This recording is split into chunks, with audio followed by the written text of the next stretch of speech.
Just 2 years ago, Elena Martinez was living her dream. At 17, she was already performing in some of the most famous concert halls in the country.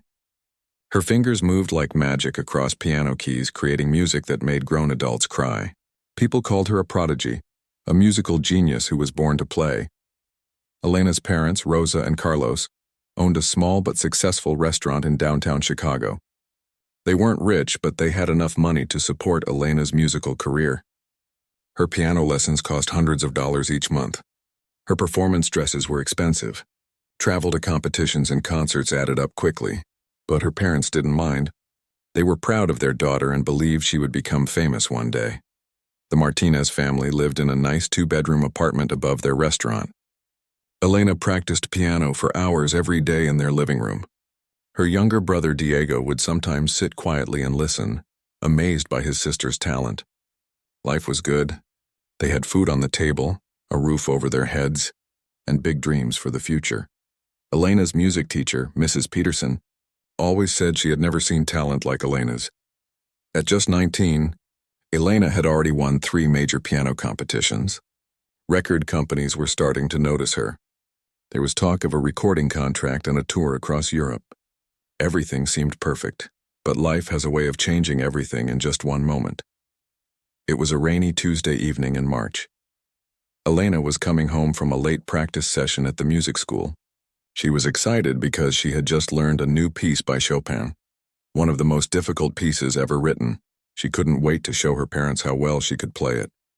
The intersection was busy as always during rush hour. Elena was crossing the street when she saw the headlights. The truck driver later said he never saw her because of the heavy rain. The impact threw Elena 30 feet across the wet pavement. She woke up in the hospital 3 days later. Her right hand was wrapped in thick bandages. Her left arm was in a cast. The doctor, a kind older man, sat next to her bed and explained what had happened. Elena had broken several bones in both hands. Her right wrist was severely damaged. There was nerve damage that might never fully heal, but the worst news was yet to come. Elena's medical bills started piling up immediately. The surgery on her hands cost $50,000. Physical therapy would cost thousands more each month. The family's health insurance covered some of it, but not nearly enough. Rosa and Carlos had to take out loans against their restaurant to pay for Elena's treatment. For months, Elena couldn't move her fingers properly. The simple act of picking up a fork was painful. Playing piano seemed impossible. She tried to practice, but her hands would shake and cramp up after just a few minutes. The music that had once flowed so naturally from her fingers was gone. The doctors said she might recover some movement with time and therapy. But they also said she would probably never play professionally again. Those words hit Elena harder than the truck had. Music wasn't just what she did, it was who she was. As Elena slowly healed, the family's money problems got worse. With both parents spending all their time taking care of Elena, the restaurant started losing customers. Bills weren't getting paid on time. The quality of food dropped because Carlos was too worried about his daughter to focus on cooking. 6 months after the accident, Rosa and Carlos had to make the hardest decision of their lives. They sold the restaurant to pay Elena's medical bills. The new owners didn't want to keep the old staff, so Rosa and Carlos lost their jobs too.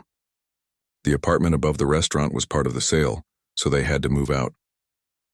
The family moved into a small, cheap apartment across town. It had thin walls, broken heating, and cockroaches in the kitchen. Elena's beautiful piano had to be sold to pay rent. Watching the movers take away her piano was like watching them carry away her soul. Carlos found work as a night janitor at an office building. Rosa cleaned houses during the day. Together, they barely made enough money to pay for their tiny apartment and buy food. There was no money left for Elena's physical therapy. Her hands started to hurt more without proper treatment. Diego, who was only 16, had to get a part-time job after school bagging groceries. He gave all his earnings to his parents to help with expenses. The family that had once dreamed of Elena's name in lights now struggled to keep the electricity on. Elena spent her days alone in the small apartment, staring at her damaged hands. Sometimes she would try to play melodies on the kitchen table, moving her fingers like there were piano keys there, but even that simple movement caused pain. The girl who had once been headed for fame and fortune now couldn't even play Happy Birthday without her hands cramping up. The worst part wasn't the pain in her hands. It was watching her family sacrifice everything for her medical bills while getting nothing in return. Elena felt like a burden, like she had destroyed the life her family had worked so hard to build. Depression settled over Elena like a heavy blanket. She stopped leaving the apartment. She stopped talking about music. She even stopped listening to music because it reminded her of everything she had lost. The bright, talented girl who had once lit up every room was becoming a shadow of herself. 1 year after the accident, Elena could move her fingers a little better. The constant pain had reduced to a dull ache. But the family's financial situation had gotten much worse. They were behind on rent. The landlord was threatening to kick them out. Rosa had lost 2 of her house cleaning jobs because the families moved away. Carlos's hours at the office building were cut in half. Elena knew she had to do something. She couldn't let her family become homeless because of her accident. But what could a broken pianist do to make money? She had no other skills, no education beyond high school, and hands that might never work properly again. That's when Elena made a decision that would change everything. She decided to leave her apartment for the first time in months. She walked to the library and used their computer to search for any kind of work she could do. Her hands were damaged, but her mind was still sharp. Her spirit was broken, but somewhere deep inside, a small flame of determination still flickered. Elena didn't know it yet. But this decision to fight back against her circumstances would eventually lead her to a moment that would shock everyone, including herself. 3 months after the accident had destroyed their comfortable life, Elena's worst nightmare became reality. The landlord, Mr. Thompson, stood in their tiny apartment doorway with an official eviction notice in his hands. His face showed no sympathy as he delivered the news that would change everything. "I'm sorry, but I can't wait any longer," he said, avoiding eye contact with Rosa's tear-filled eyes. "You're 4 months behind on rent. I have bills to pay too. You have 72 hours to vacate the premises."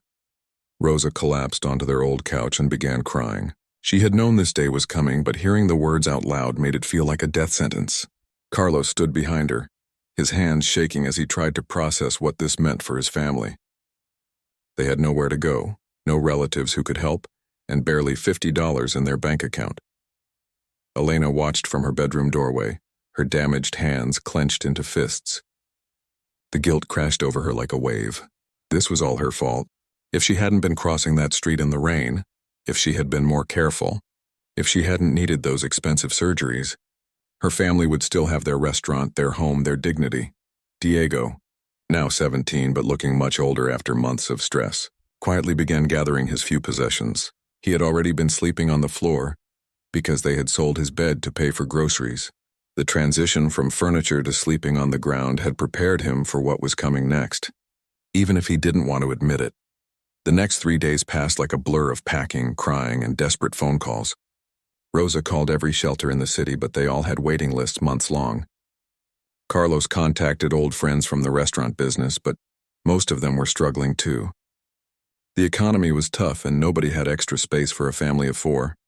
Elena spent those final days in the apartment staring at the empty space where her piano used to sit. Sometimes she would run her fingers along the wall where it had been, remembering the feel of the keys under her hands. Music had been her identity, her future, her everything. Now she was just a burden on her family, unable to contribute anything except medical bills and guilt. On the final day, they loaded everything they owned into their 15-year-old Honda Civic. The car had been Carlos's pride once, back when they could afford to maintain it properly. Now it made worrying sounds when it started. The air conditioning didn't work and one of the back windows wouldn't roll up all the way. Elena watched her mother pack their remaining clothes into garbage bags. Rosa handled each item carefully, folding everything neatly even though they were just going to be stuffed into the car. It was her way of maintaining some dignity in a situation that had stripped away almost everything else. Carlos loaded a small cooler with their last groceries, some bread, peanut butter, and a few cans of soup. He moved slowly like an old man, though he was only 45. The stress of the past year had aged him dramatically. His hair was now more gray than black, and he had deep lines around his eyes that hadn't been there before the accident. Diego helped carry boxes to the car without complaining, though Elena could see the embarrassment in his face. He was at an age where fitting in at school mattered more than anything, and soon his classmates would figure out that he was homeless. The thought made Elena feel even worse about what she had brought upon her family. That first night sleeping in the car was torture. They had parked behind a 24-hour diner, hoping the staff wouldn't notice them or call the police. The four of them tried to arrange themselves in the small space, but it was impossible for everyone to be comfortable at the same time. Rosa and Carlos pushed the front seats back as far as they would go and tried to sleep sitting up. Their backs ached within an hour, and they kept shifting positions trying to find some relief. Elena and Diego curled up in the back seat, sharing a thin blanket that had been Diego's since he was little. Every sound outside the car made them nervous. Footsteps, car doors slamming, voices in the distance. They all might mean police officers coming to make them move, or worse, dangerous people who might hurt them. Elena found herself holding her breath every time someone walked past their car. The hardest part was the bathroom situation. Around midnight, Diego desperately needed to use a restroom, but the diner was closed to non-customers after 11 p.m. Carlos had to drive to a gas station 3 miles away, using precious fuel they couldn't afford to waste. The gas station attendant looked at them suspiciously through the bulletproof glass, clearly wondering why a family was out so late. Dawn came slowly, bringing relief from the darkness but also the harsh reality of daylight. Other people could see them clearly now. A family living in their car looking tired and desperate. Elena felt exposed and ashamed as early morning joggers and dog walkers passed by their parking spot.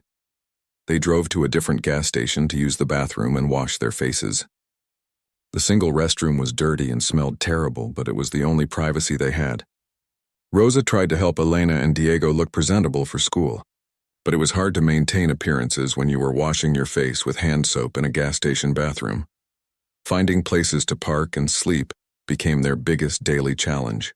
They couldn't stay in the same spot 2 nights in a row, or security guards and police would ask them to move along. Some areas were safer than others, but the safest places were often the ones where they were most likely to be discovered and forced to leave. They learned to avoid residential neighborhoods, where concerned citizens might call the police about a suspicious car. They stayed away from business districts where security cameras and patrols were common. Instead, they found spots behind grocery stores, in hospital parking garages, and near 24-hour businesses where one more car wouldn't attract attention. During the day, Rosa and Carlos would drop Elena and Diego at the public library, then spend hours driving around the city looking for work. But finding a job when you don't have an address, a working phone number, or clean clothes for interviews was nearly impossible. Most employers took one look at their situation and politely said they weren't hiring. Elena tried to help by applying for jobs too, but her damaged hands made most work impossible. She couldn't type fast enough for office jobs. She couldn't lift heavy objects for warehouse work. Even simple restaurant jobs were difficult because her hands would shake when she tried to carry multiple plates. Food became an obsession for all of them. They had their small cooler that they refilled with ice from gas stations every day, but ice cost money they barely had.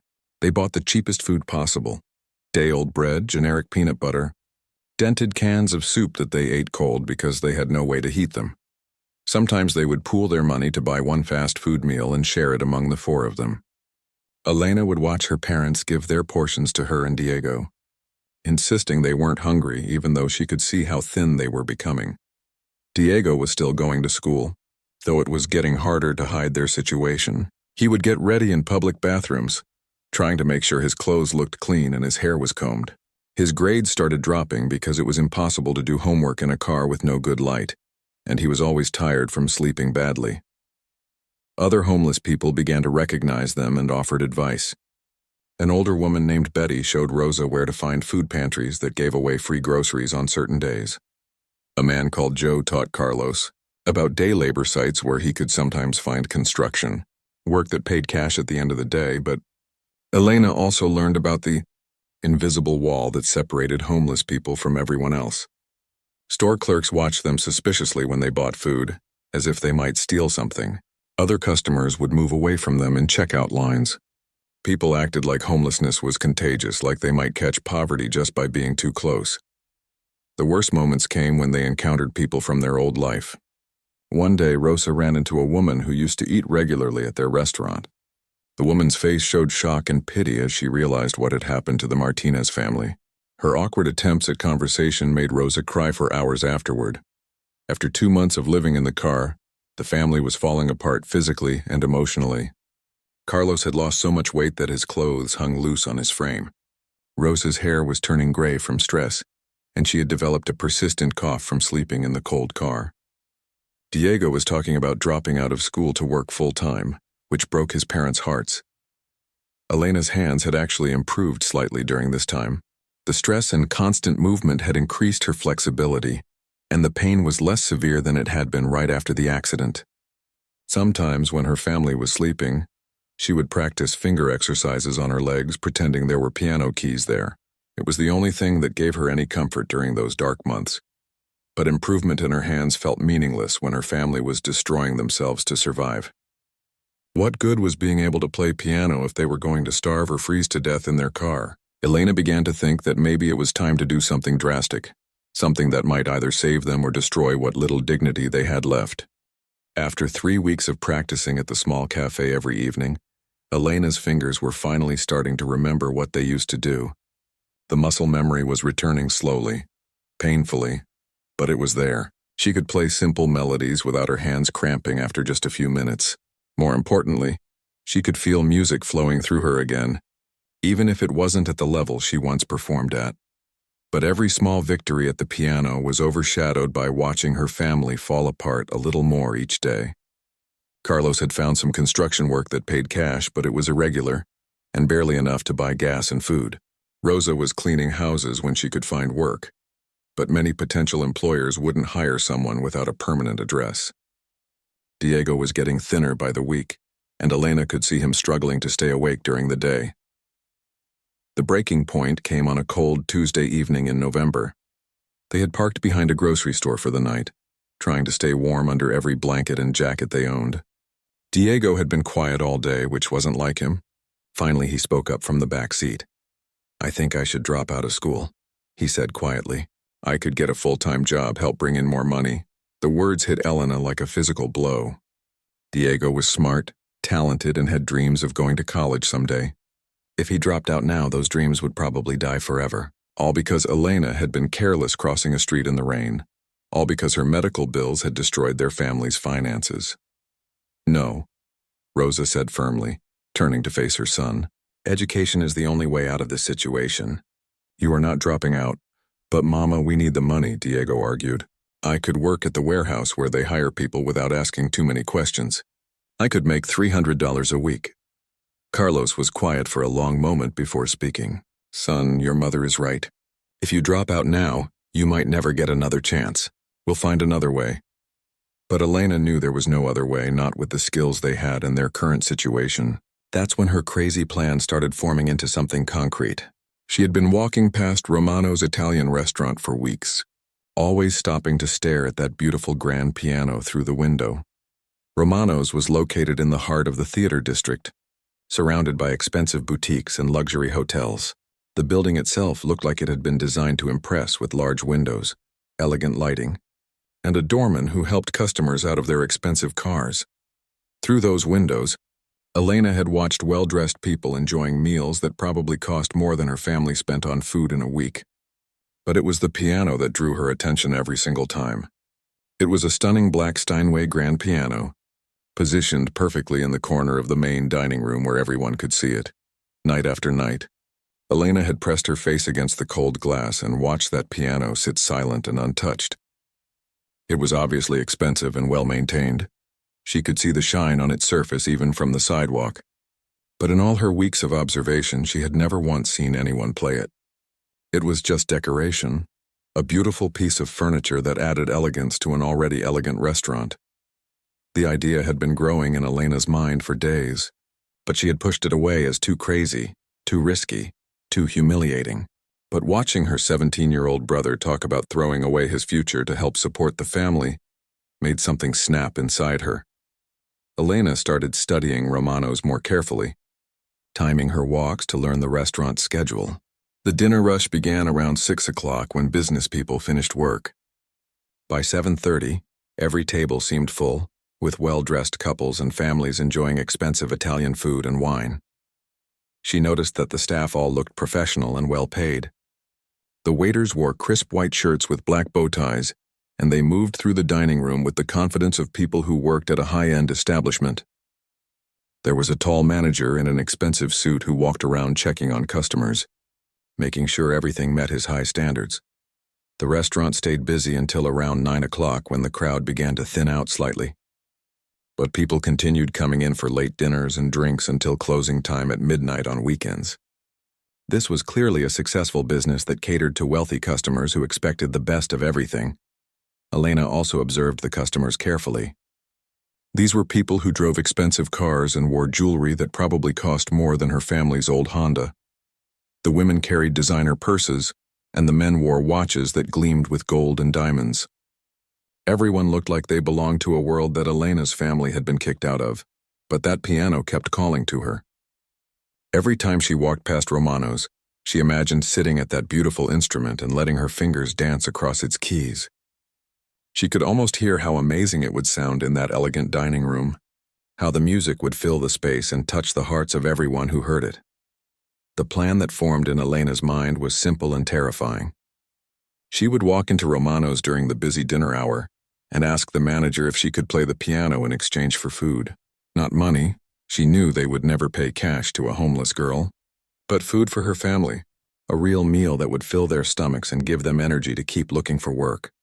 Elena knew the plan was crazy. She knew she would probably be laughed out of the restaurant within minutes. But watching Diego talk about dropping out of school, seeing her parents waste away from stress and hunger, feeling the constant guilt of being the cause of their suffering, all of it made her desperate enough to try anything. She spent 3 days preparing herself mentally for what she was about to do. She used the public library's bathroom to wash her hair as thoroughly as possible with hand soap. She pressed her one good dress between heavy books overnight to try to get the wrinkles out. She practiced what she would say to the manager, rehearsing the words over and over until they sounded natural.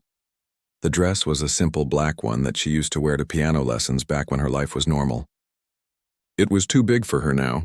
She had lost weight during the months of poor eating, but it was still respectable. It didn't look expensive, but it was clean and appropriate for a nice restaurant. Elena also practiced finger exercises obsessively during those 3 days. She would sit in the car while her family slept and move her fingers through complex patterns, trying to build strength and flexibility. Her hands were definitely better than they had been right after the accident, but she wasn't sure they were good enough for what she was planning to attempt.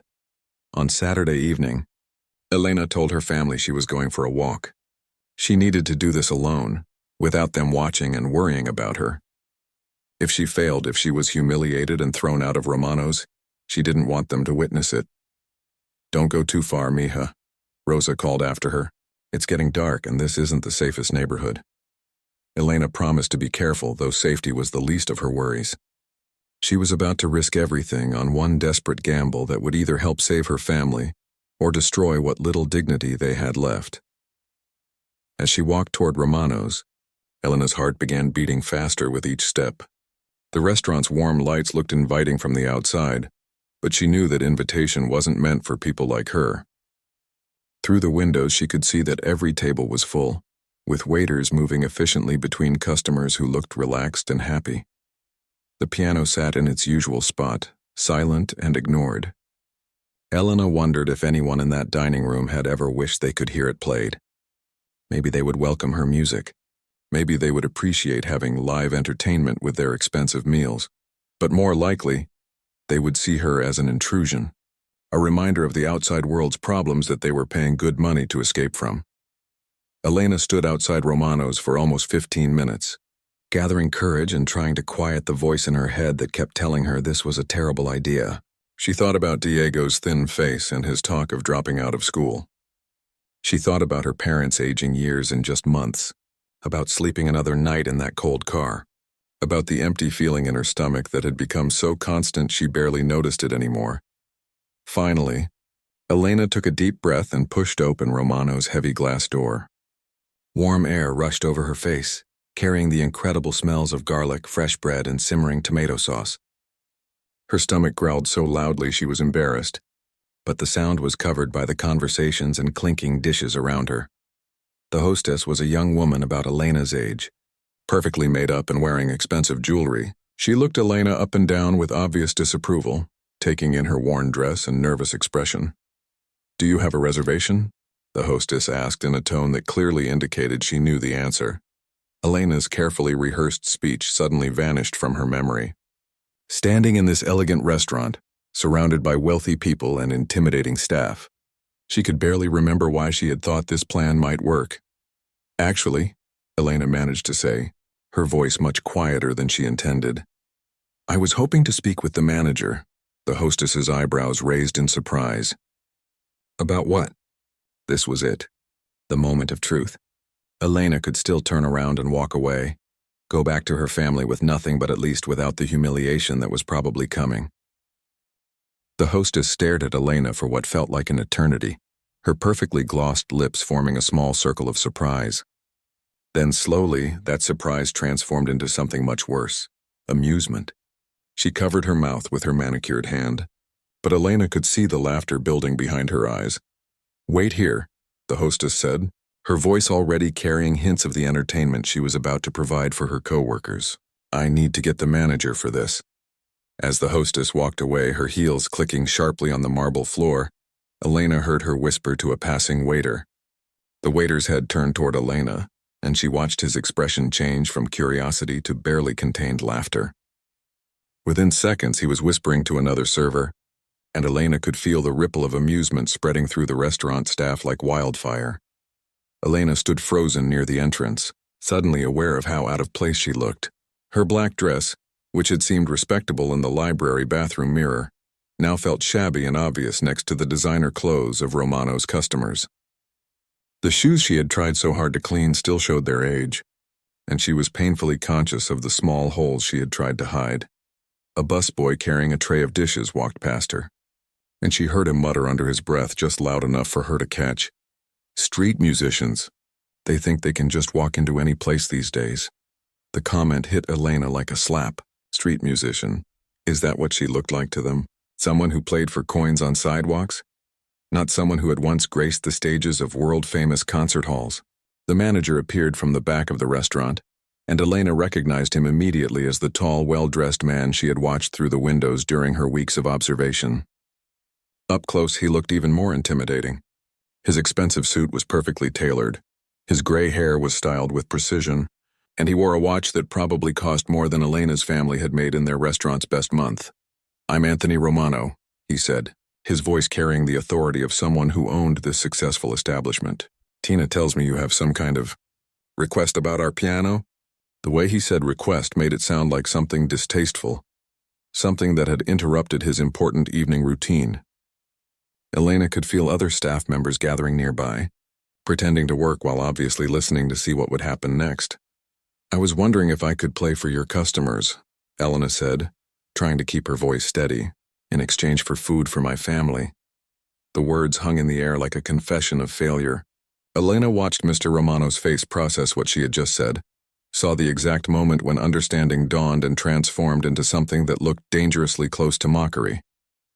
"May I play for food?" he repeated slowly, as if he couldn't quite believe what he had heard. "Did you actually just ask me if you could play piano for food?" Several waiters had stopped what they were doing and were now openly listening to the conversation. Elena caught fragments of their whispered comments to each other. "Did she say for food? Like we're running a soup kitchen or something? This should be interesting." Mr. Romano seemed to notice his audience and straightened up, clearly enjoying the attention. "Miss, do you understand what kind of establishment this is? Romano's has been serving the finest Italian cuisine in this city for 15 years. We cater to judges, doctors, business executives, people who appreciate quality and sophistication." His voice was getting louder, ensuring that nearby tables of customers could hear him. Elena noticed some diners had stopped eating and were watching the drama unfold with curiosity. "Our clientele doesn't come here for entertainment," Mr. Romano continued, his tone becoming more condescending with each word. "They come for an elegant dining experience. They pay premium prices because they expect premium service in a premium environment." Tina, the hostess, had returned and was standing nearby with two other waiters. Elena could see them exchanging glances and trying not to laugh outright. One of them, a young man probably not much older than Elena herself, shook his head with a mixture of amusement and disbelief. I mean, seriously, he said in a stage whisper that was clearly meant to be overheard. What's next? Are we going to have people doing magic tricks for appetizers? The comment triggered more laughter from the staff. Elena felt her face burning with shame, but something kept her feet planted on the marble floor. Maybe it was stubbornness, maybe it was desperation.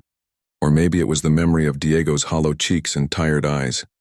An older waiter, a man with graying hair who looked like he had been working in restaurants his entire life, approached Mr. Romano with a concerned expression. Boss, should we be worried about this? Sometimes when you tell these homeless people no, they can get aggressive. I've heard stories about them causing scenes in nice places. The suggestion that Elena might become violent made her mouth fall open in shock. I would never, she started to say, but her protest was drowned out by more comments from the staff. You never know with street people, another waiter added. Desperation makes people do crazy things. Maybe we should call security before this gets out of hand, suggested a third. Elena felt like she was watching herself from outside her body, seeing how these well-dressed, successful people viewed her. To them, she wasn't a person with a story, a family, or dreams. She was a category: homeless person, street musician, potential troublemaker, something to be managed and removed as quickly as possible. Now, Mr. Romano said, holding up his hand for silence. He was clearly enjoying his role as the reasonable authority figure handling a difficult situation. Let's not be too harsh. I'm sure this young lady means well. His tone was the kind adults use when talking to small children who have asked for something impossible. Elena had heard that exact tone countless times since her accident. From doctors explaining why her hands might never work properly. From social workers explaining why there were no apartments available. From employers explaining why they couldn't hire someone without a permanent address. But you have to understand, Miss, Mr. Romano continued. We have standards here. Our piano is a Steinway Grand, worth more than most people make in a year. We can't just let anyone walk in off the street and touch it. The words anyone and off the street hit Elena like physical blows. She thought about all the hours she had spent practicing scales as a child, all the competitions she had won, all the concerts where audiences had given her standing ovations. But none of that mattered now. All these people saw was a desperate girl in a worn dress asking for charity. I'm not just anyone, Elena said quietly, but her voice was so small it was barely audible above the restaurant's ambient noise. Tina, the hostess, actually giggled at Elena's protest. Oh, honey, I'm sure you think you can play. Maybe you took some lessons in middle school or something. But there's a difference between playing chopsticks and actual music that people would want to hear in a place like this. The comment about chopsticks sparked another round of laughter from the staff. Elena realized that they had made up their minds about who she was and what she was capable of before she had even spoken. Her appearance, her desperation, her request for food instead of money, it all fit their preconceived notions about homeless people perfectly. A waiter named Tommy, who looked barely old enough to work legally, joined the conversation with the enthusiasm of someone trying to impress his boss. You know what, Mr. Romano? Maybe we should let her try. It could be like dinner theater, comedy instead of drama. The suggestion was obviously meant as a cruel joke, and it worked perfectly. Several staff members laughed openly, and Elena heard more comments, floating around her like arrows. We could sell tickets to the show. I wonder if she knows any actual songs or just makes noise. This is better than cable TV. Elena felt tears starting to form in her eyes, but she blinked them back frantically. Crying here in front of all these people would just give them more to laugh about. She tried to remember why she was here. For Diego, for her parents, for their family's survival. Mr. Romano seemed to realize that the situation was getting out of hand. Some of the customers at nearby tables were looking uncomfortable with the level of mockery being directed at Elena. A few were whispering among themselves, and their expressions suggested they weren't entirely amused by what they were witnessing. All right, everyone, Mr. Romano announced with the air of someone restoring order to chaos. Back to work. Show's over. He turned to Elena with what he probably thought was a kindly but firm expression. The look of a successful businessman who was being reasonable with someone beneath his social station. Miss, I can see that you're in a difficult situation and I sympathize. But Romano's is a business, not a charity. There are social services, shelters, food banks, places that are designed to help people like you. This restaurant isn't the place to solve your problems. The words "people like you" stung worse than all the laughter combined. Elena understood what he meant. Poor people, desperate people. People who didn't belong in elegant restaurants with Steinway pianos and $100 bottles of wine. Elena nodded slowly, accepting the dismissal that she had expected, but somehow hoped wouldn't come. She started to turn toward the door. Elena's legs felt like they were made of water as she began the long walk across Romano's dining room. Every step seemed to take forever, and she could feel the weight of dozens of eyes following her movement. The elegant restaurant that had looked so welcoming from the outside now felt like a courtroom, where she was about to be judged by people who had already decided she was guilty. The conversations in the dining room hadn't stopped completely, but they had definitely gotten quieter. Elena could sense people trying to be polite while obviously watching this strange drama unfold during their expensive Saturday night dinner. Some customers were attempting to continue eating while stealing glances at her, while others had given up any pretense of normalcy and were openly staring. Behind her, Elena could hear Mr. Romano addressing his staff in a voice just loud enough for her to catch. "Everyone back to work. Let's get this over with so we can return to normal service." The way he said it suggested he expected this to be a brief embarrassment that would end quickly, allowing his restaurant to get back to its usual sophisticated atmosphere. Each step toward the piano felt like walking through thick mud. Elena's heart was pounding so hard she was sure other people could hear it. Her hands were already starting to sweat, which terrified her because she needed them to work perfectly for what she was about to attempt. After months of damaged nerves and limited mobility, she couldn't afford to have slippery fingers make her situation even worse. The piano seemed both impossibly far away and rushing toward her at the same time. As she got closer, Elena could see just how magnificent the instrument really was. The Steinway Grand was absolutely perfect, its black surface polished to such a shine that she could see her reflection in it like a dark mirror. The bench was made of rich mahogany that matched the restaurant's elegant decor perfectly. When Elena finally reached the piano, she paused for a moment to really look at it. Up close, she could see that this wasn't just an expensive decoration. It was a serious professional instrument. The fallboard was perfectly aligned, and when she lifted it to expose the keys, they were pristine ivory and ebony, clearly well-maintained and regularly tuned. She sat down on the bench and immediately felt a sensation she hadn't experienced in over a year. The familiar feeling of sitting at a real concert grand piano. Her body remembered this position, even if her damaged hands weren't sure they could follow through. She adjusted the bench height slightly, testing how it felt, and positioned her feet on the pedals. The simple act of sitting at a piano again sent waves of emotion through Elena that she hadn't expected. For a moment, she was transported back to her old life.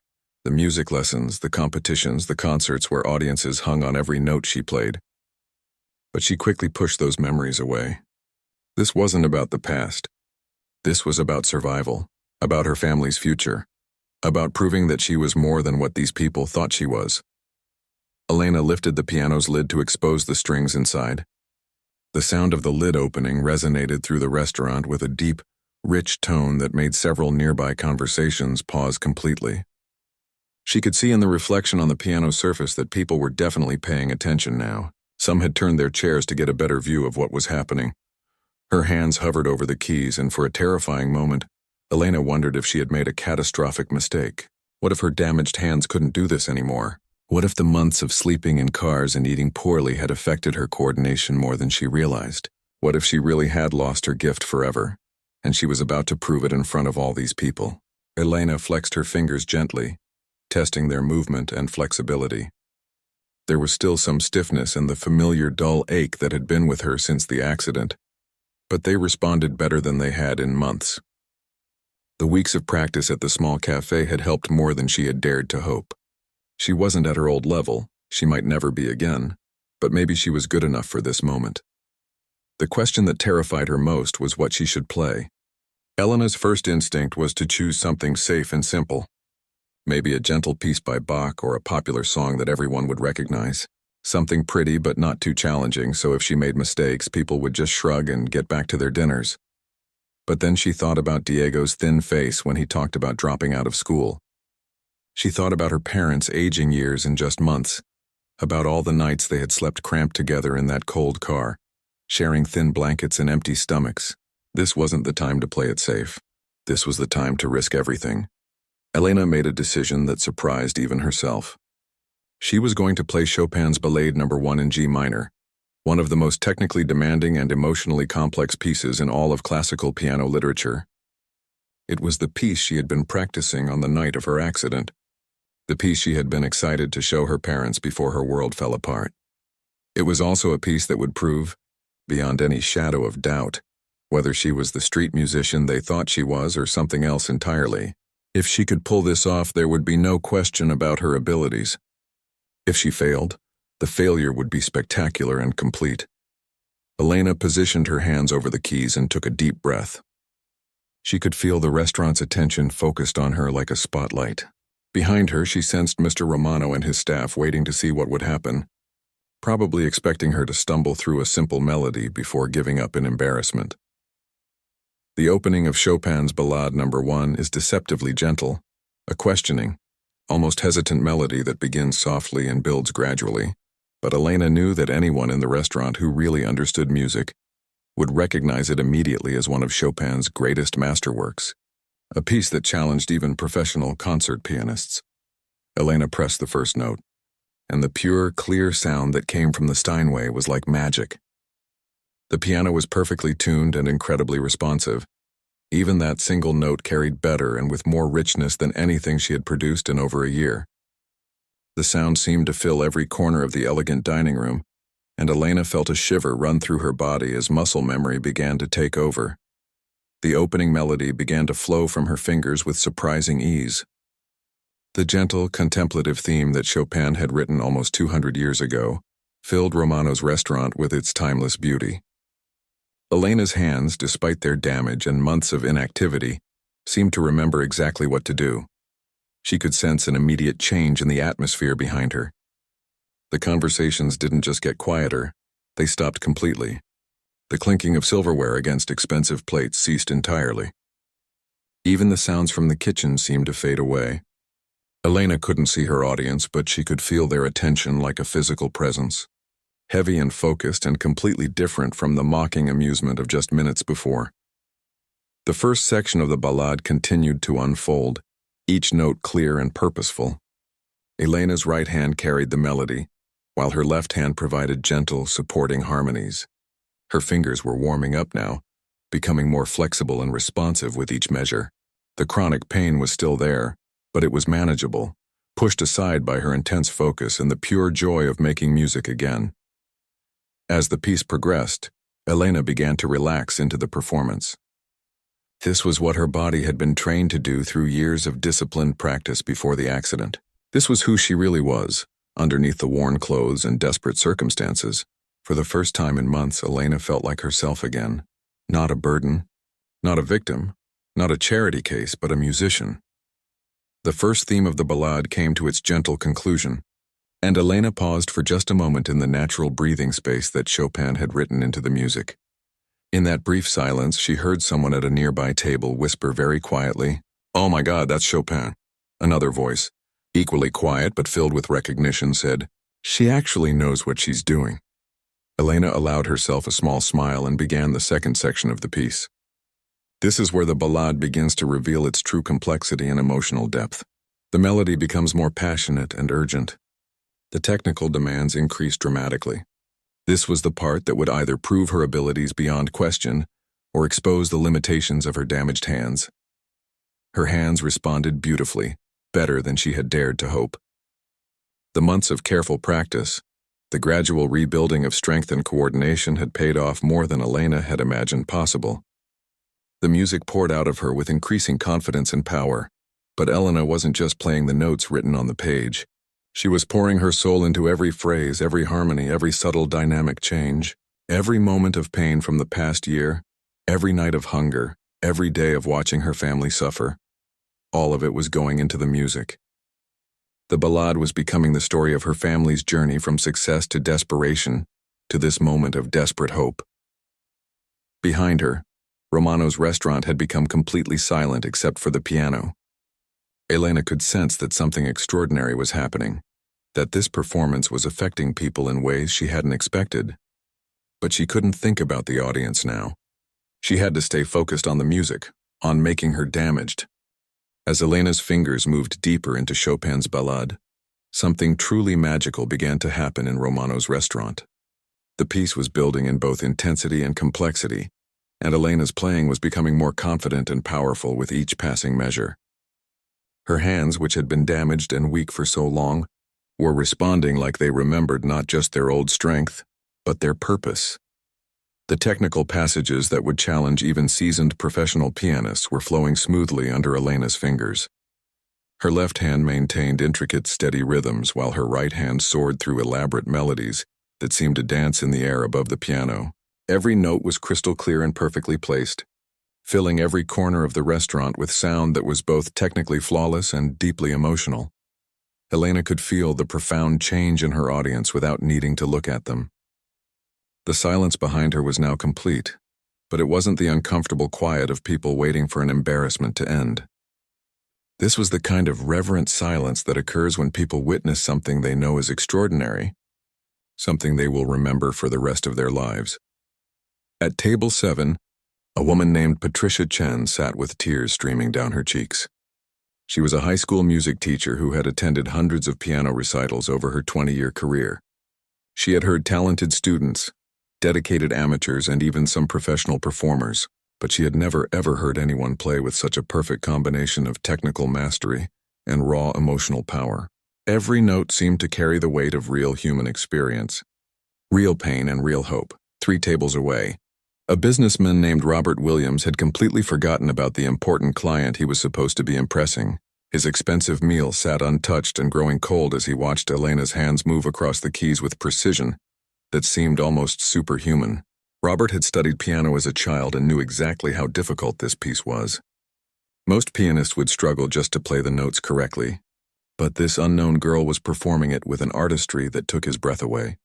Mr. Romano, who had been standing near the entrance with an expression of amused tolerance, was no longer smiling.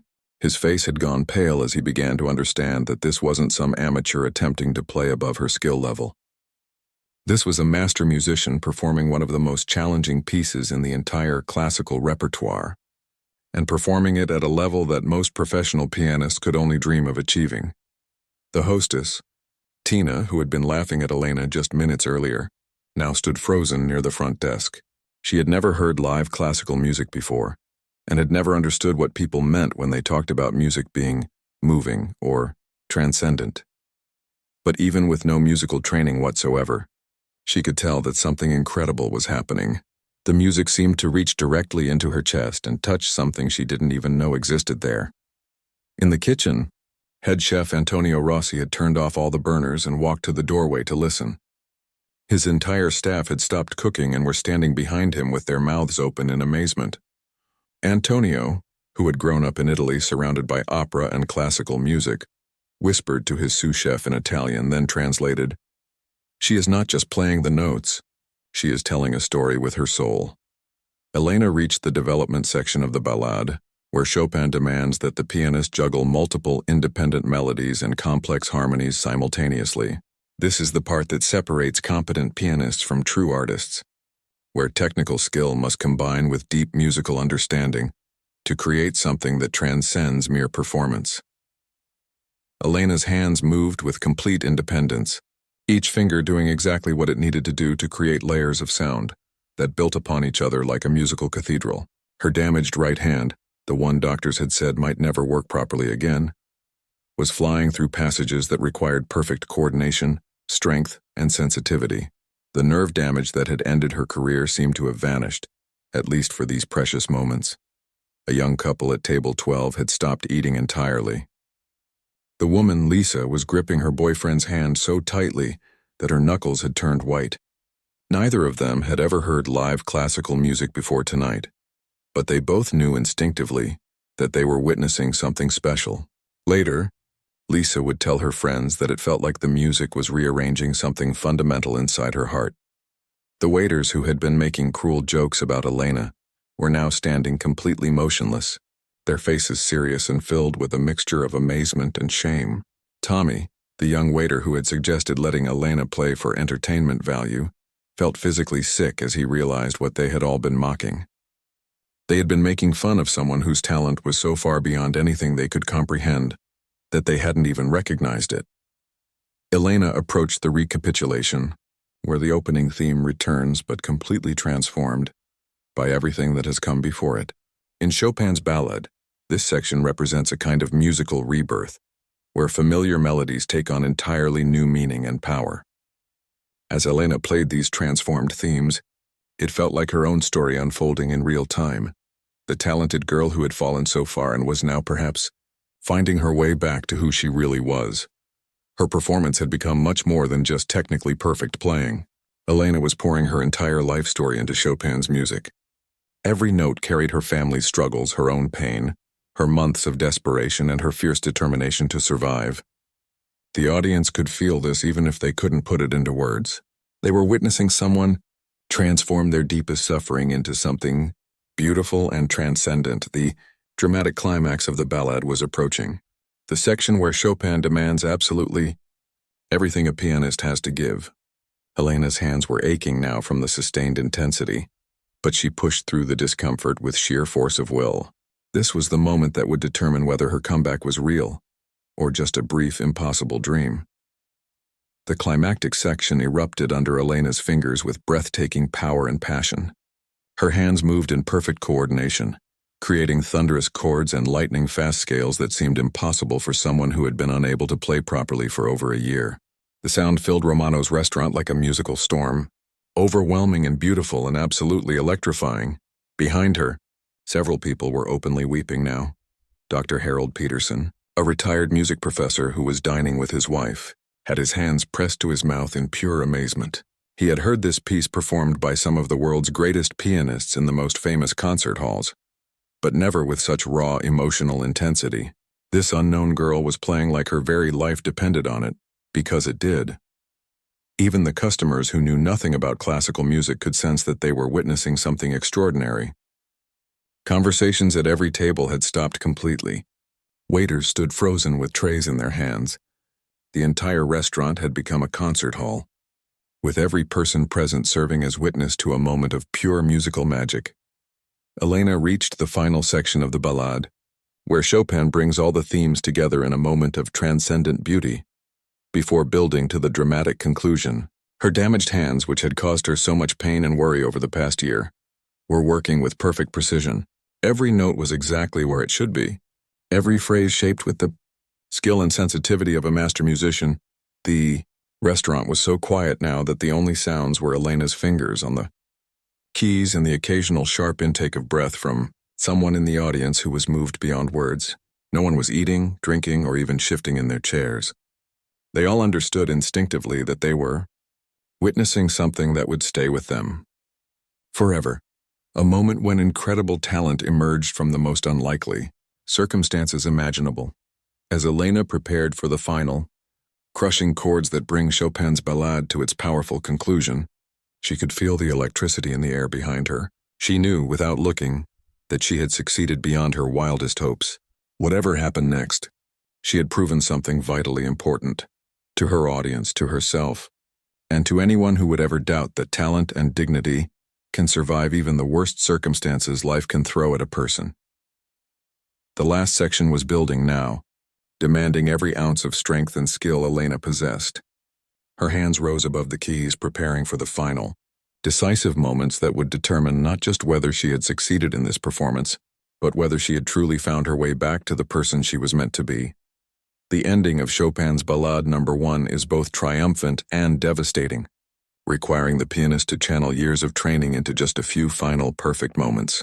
Elena raised her hands for those last crucial chords, knowing that everything, her family's future, her own identity, her place in the world, hung in the balance of what happened next. Elena's hands came down on the final chords of Chopin's ballade with earth-shattering power and absolute precision. The last notes rang through Romano's restaurant like cathedral bells announcing a miracle, each harmonic overtone hanging in the air with crystalline clarity, before slowly fading into what felt like the most profound silence Elena had ever experienced. For nearly 15 seconds, Nobody moved. Nobody breathed. Nobody made even the smallest sound. Elena sat at the piano bench with her hands still resting gently on the keys, her head slightly bowed from the emotional and physical exhaustion of what she had just accomplished. Her damaged fingers were trembling slightly from the intense effort, but she had done it. She had played one of the most challenging and beautiful pieces in all of classical music, without a single mistake, with technical perfection and emotional depth that had left an entire restaurant full of people completely speechless. The silence stretched on, becoming so complete and profound that Elena began to wonder if something had gone wrong. Had she made mistakes she hadn't noticed? Had her performance been disappointing despite how transcendent it had felt to her? She started to turn around slowly to look at her audience, afraid of what she might see in their faces. That's when the applause began. It started with a single person, Dr. Harold Peterson, the retired music professor at table 12. His hands came together slowly at first, almost reverently, then faster and more forcefully, creating sharp claps that cut through the silence like gunshots. The sound seemed to break a spell, and within seconds, others began to join in. Patricia Chen, the music teacher who had been crying throughout the performance, started applauding through her tears, her hands shaking with emotion. Robert Williams, the businessman who had forgotten all about his important client, began clapping with the enthusiasm of someone who had just witnessed something that would change his understanding of what human beings were capable of achieving. But this wasn't the polite, restrained applause that might follow a pleasant dinner or good service at an upscale restaurant. This was thunderous, sustained, overwhelming applause that seemed to shake the very foundations of the building. People weren't just clapping with their hands, they were standing up, whistling, shouting words of approval and amazement. Elena turned around on the piano bench and saw something that took her breath away. Every single person in Romano's restaurant was on their feet, applauding with genuine enthusiasm and complete amazement. These were the same customers who had watched her walk across the room just 20 minutes earlier, as nothing more than a desperate homeless girl begging for charity. Now they were looking at her like she was a miracle, like she had just performed magic right before their eyes. The applause continued for what felt like an eternity. Elena had received many standing ovations during her brief professional career before the accident, but nothing like this. These people weren't music critics or classical music enthusiasts who understood intellectually what they had heard. They were ordinary diners who had simply been moved to their core by something extraordinary and inexplicable. Mr. Romano stood near the kitchen door with his mouth hanging open in complete shock, no longer able to clap because his hands had gone numb from the realization of what had just happened in his restaurant. This was his establishment, his pride and joy that he had built over 15 years of hard work. But nothing like this had ever occurred here before. He knew instinctively that word of this performance would spread through the city's cultural community within hours. As the thunderous applause finally began to die down, Elena heard a voice from the back of the restaurant that made her heart stop beating for a moment. Elena Martinez. The voice belonged to an elegant woman in her 60s who was standing at a corner table, tears still streaming down her cheeks despite her obvious attempt to compose herself. She was impeccably dressed in the kind of understated, expensive clothing that suggested both education and success. But what caught Elena's attention immediately was the way she had spoken her name, not as a question, but as a recognition, as someone identifying a person they knew. "You're Elena Martinez," the woman said again, louder this time, her voice carrying clearly through the restaurant, which had grown quiet again as people sensed that something significant was happening. The Elena Martinez who performed at Carnegie Hall 3 years ago. Elena felt the blood drain completely from her face. Someone had recognized her. After more than a year of being invisible, of being just another homeless face in an endless crowd of forgotten people, someone actually knew who she really was. The woman began walking toward the piano with obvious emotion, and Elena could see other diners turning to look back and forth between them with growing curiosity and excitement. "I was there that night," the woman continued, her voice filled with the kind of emotion that comes from witnessing something unforgettable. "You played this exact same piece. You were magnificent then, but tonight..." She paused, searching for words that seemed inadequate to express what she had just witnessed. "Tonight you were absolutely transcendent." Elena's hands began shaking as the memory of that Carnegie Hall performance came flooding back. It had been one of the absolute highlights of her young career, a sold-out show that had received rave reviews in every major newspaper. She had worn a gorgeous silver gown that her parents had saved for months to buy, and she had felt like she was standing on top of the entire world. "I'm Dr. Jennifer Walsh," the woman said, extending her hand with the kind of dignity that immediately commanded respect. "I write for Classical Music Today magazine, and I've been covering the music world for over 30 years. I reviewed your Carnegie Hall performance, calling you a once-in-a-generation talent, but I never imagined—" She gestured around the restaurant, then back at Elena's worn dress and exhausted face. "What in God's name happened to you?" The question hung in the air like a challenge that demanded an honest answer. Elena realized that everyone in the restaurant was listening intently, waiting to hear the story behind what they had just witnessed. These people had assumed she was just another homeless person asking for charity, but now they were learning that she had once been famous, celebrated, destined for greatness. Elena took a shaky breath and stood up from the piano bench. Her legs felt unsteady, but she managed to remain upright and maintain her dignity despite everything she had been through. "There was a car accident," she said quietly, but clearly enough for people at nearby tables to hear. "My hands were badly damaged. My family. We lost everything paying for the medical bills and surgeries." The simple confession sent a ripple of shocked whispers through the crowd. Elena could see people pulling out their phones, some probably looking up her name to verify Dr. Walsh's claims, others likely searching for videos of her old performances to compare with what they had just witnessed. Mr. Romano pushed through the crowd of diners and approached Elena with a completely transformed expression. The condescending amusement was gone entirely, replaced by something that looked like genuine horror at how he had treated her.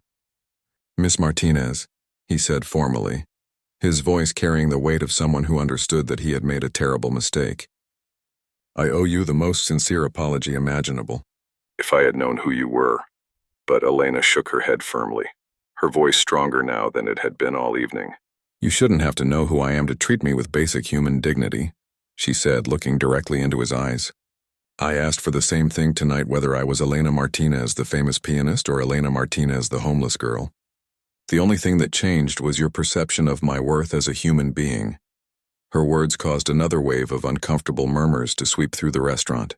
Elena could see some of the staff members who had been laughing at her earlier, now looking ashamed and unable to meet her gaze, finally understanding the cruelty of their behavior. Dr. Walsh was still standing near the piano, and Elena could see her discreetly taking notes on her phone. "Elena," she said with professional interest mixed with genuine compassion, "would you be willing to do an interview? Your story, what happened to you, how you ended up here tonight, and what we all just witnessed. People need to hear about this. This is about more than just music. This is about human resilience and the power of art to survive even the worst circumstances." Before Elena could formulate an answer, she heard a commotion near the restaurant's front entrance. Her heart leaped as she realized what was happening. Carlos, Rosa, and Diego had grown worried when she didn't return to the car after what seemed like far too long, and they had decided to investigate what was taking her so much time. They pushed through Romano's front door just as the crowd was buzzing with excitement about Elena's revealed identity and Dr. Walsh's recognition of her previous fame. Elena watched her family's faces as they took in the surreal scene. Their daughter standing next to the elegant piano, surrounded by well-dressed people who were all looking at her with amazement and respect, instead of the rejection and mockery they had expected. "Elena?" Rosa called out uncertainly, her voice carrying confusion and worry. "Mia, what's happening here?" The next morning, Elena woke up in a real bed for the first time in 4 months. The sensation was so foreign that for a moment she thought she was dreaming. Soft sheets, a firm mattress, warm blankets that smelled clean instead of damp. It felt like luxury beyond imagination after months of sleeping cramped in their car. Mr. Romano, overwhelmed with guilt and amazement from the previous night's events, had immediately arranged for the Martinez family to stay in a small but comfortable apartment above his cousin's bakery, just 3 blocks from the restaurant. It wasn't fancy by any means, just 2 bedrooms, a tiny kitchen, and a living room with mismatched furniture. But it had running water, electricity, heat, and most importantly, it was safe and warm and theirs to use for as long as they needed. Elena stretched her fingers carefully, testing how they felt after the intense performance that had changed everything. There was definitely some soreness and stiffness, but it was the good kind of ache that comes from muscles remembering what they were meant to do. Her hands felt stronger and more alive than they had since before the accident, as if playing that incredible piece had awakened something in them that had been sleeping. Rosa was already up and moving around in the small kitchen, cooking real breakfast with fresh eggs, bread, and coffee that Mr. Romano had sent up from the bakery below. The smell of hot food filled the apartment, and Elena realized with a shock how long it had been since they had eaten a meal that hadn't come from a gas station, fast food restaurant, or charitable food pantry. Diego was sitting at the small dining table, completely absorbed in reading something on an old tablet that the bakery owner had let them borrow to use the internet. His eyes were wide with excitement and disbelief, and he kept shaking his head as if he couldn't quite believe what he was seeing. "Elena, you absolutely have to see this," he said urgently, turning the tablet screen toward her. "You need to see what's happening." Elena looked at the screen and felt her heart skip several beats. Dr. Jennifer Walsh had worked with incredible speed and efficiency. Her article about Elena's performance was already published online, complete with a video that someone in the restaurant had recorded on their phone during her performance. The headline read in bold letters, "Lost piano prodigy Elena Martinez makes stunning comeback in most unexpected venue." It's been shared over 50,000 times already, and it's only been 12 hours since it was posted, Diego explained, his voice filled with amazement. "Look at the comments. Everyone is talking about you. People are calling it one of the most incredible performances they've ever seen." Elena scrolled through hundreds of comments, many of them from people in the classical music world, who remembered her from her brief career before the accident. Concert promoters, music teachers, recording executives, and fellow musicians were all weighing in with messages of support, admiration, and offers to help. But there were also thousands of comments from ordinary people who had been moved by the video and her story. "This girl has more talent in her little finger than most people have in their entire bodies. I'm not even into classical music, but this made me cry. What an incredible story. How did someone this gifted end up homeless? This is what's wrong with our society. I would pay any amount of money to hear her perform live." Carlos appeared in the doorway of the tiny kitchen, holding a cup of real coffee, another luxury they hadn't enjoyed in months. He looked like he had aged backwards overnight, with some of the stress lines around his eyes already beginning to soften. "Mija," he said softly, "there's a man downstairs asking to speak with you. He says he's from the Philadelphia Symphony Orchestra." Elena's heart began racing with excitement and terror. The Philadelphia Symphony was one of the most prestigious orchestras in the entire country. She had dreamed of performing with them someday before the accident had destroyed all her plans and ambitions. 20 minutes later, Elena sat across from David Chen, the orchestra's artistic director, in the bakery's small customer seating area. He was a distinguished man in his early 60s who had been involved in the classical music world for his entire career. His presence alone was enough to make Elena feel like her old dreams might actually be possible again. "Elena, I've been following your career since you were just 16 years old," he said with genuine warmth and respect. "What happened to you and your family was truly tragic, but last night's performance proved beyond any doubt that your extraordinary gift is still very much alive. I'd like to offer you the opportunity to perform as guest soloist with our orchestra next month." Elena felt dizzy with a mixture of excitement and fear. This was everything she had ever wanted, but the thought of performing with a full symphony orchestra after being away from music for so long was terrifying. "Mr. Chen, I deeply appreciate the offer, but I haven't performed professionally in over a year. My hands are still not completely healed, and I'm honestly not sure I'm ready for something that important and demanding." Mr. Chen smiled with the understanding of someone who had worked with many nervous performers over the decades. "The video from last night suggests quite strongly that you're more ready than you think. But I completely understand your concerns, and I don't want to pressure you into something that feels too overwhelming. What if we started with something smaller and more manageable?" He leaned forward with obvious enthusiasm for his new idea. "We're hosting a benefit concert next week specifically for homeless families in our community. It would be absolutely perfect. You could perform just one piece, share your story with the audience, and help raise money for people who are facing the same kind of struggles that your family has been through." The suggestion sent chills of excitement and purpose through Elena's entire body. A benefit concert for homeless families felt like the perfect way to return to the world of professional music. She could use her talent and her story to help other people who were experiencing the same kind of desperation and hopelessness that her family had been living with for months. "I would love that," Elena said quietly but with complete certainty. "I would be honored to do something like that." By noon, Elena's borrowed phone was buzzing constantly with calls, emails, and text messages. The old phone that Carlos had managed to buy at a pawn shop could barely handle the overwhelming amount of attention. Record labels wanted to schedule meetings with her. Concert halls across the country were offering performance opportunities. Documentary filmmakers wanted to tell her story. Television talk shows wanted her as a guest. But the phone call that meant the most to Elena came from Mrs. Peterson, her childhood piano teacher. The elderly woman was crying with joy and pride as she spoke, her voice shaky with emotion. "Elena, my dear girl, I saw the video of your performance last night. I am so incredibly proud of you, and so very sorry for everything you and your family have had to endure. I want you to know that my music studio is always open to you. You can come practice here anytime you need to, for as long as you want, completely free of charge." That same afternoon, Elena sat at Mrs. Peterson's familiar piano in the same studio where she had taken lessons as a small child. The instrument was exactly as she remembered it, slightly out of tune with keys that stuck occasionally, but filled with warmth and memories of hours spent learning to love music. Her hands moved through scales, arpeggios, and technical exercises, gradually rebuilding the stamina and precision she would need for regular professional performing. Every movement felt natural and right, as if her hands were thanking her for bringing them back to their true purpose. Mrs. Peterson sat in her usual chair beside the piano, occasionally offering gentle corrections and encouragement, just as she had when Elena was 8 years old and just beginning to discover her gift. "Your technique is still absolutely excellent," she observed with professional approval. "But there's something different in your playing now, something much deeper and more meaningful." Elena knew exactly what her teacher meant.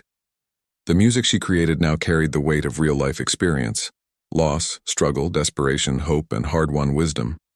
Her playing before the accident had been technically perfect, but perhaps emotionally limited by her comfortable life and youth. Now every single note was informed by genuine hardship and the kind of understanding that only comes from surviving the worst that life can offer.